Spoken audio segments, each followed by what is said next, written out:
এই দুর্নীতি আর ছাতাবাজ, এই দুইটা যদি বন্ধ হয়ে যায়, বাংলাদেশের মানুষের জীবনে 70% শান্তি নেমে আসবে।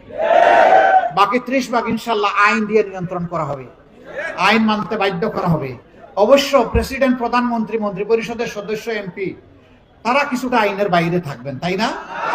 না, একজন সাধারণ মানুষকে যে অপরাধের কারণে শাস্তি দেওয়া হবে, দেশের প্রেসিডেন্ট, প্রধানমন্ত্রী যদি সেই অপরাধ করে থাকেন, কাউকে ছাড় দিয়ে কথা বলা হবে।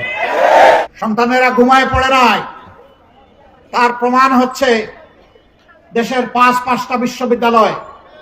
ঢাকা বিশ্ববিদ্যালয়ে সেপ্টেম্বরের 9 তারিখ প্রথম ভোট অনুষ্ঠিত হয়।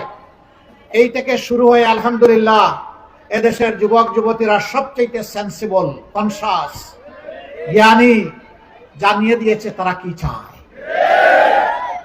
তাদের রায় হবে ইনশাল্লাহ 12 তারিখের রায়।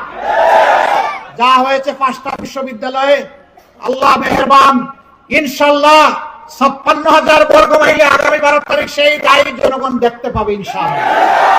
আমাদের কলিজার টুকরা সন্তানেরা রাস্তায় নেমে বলেছিল, উই ওয়ান্ট জাস্টিস।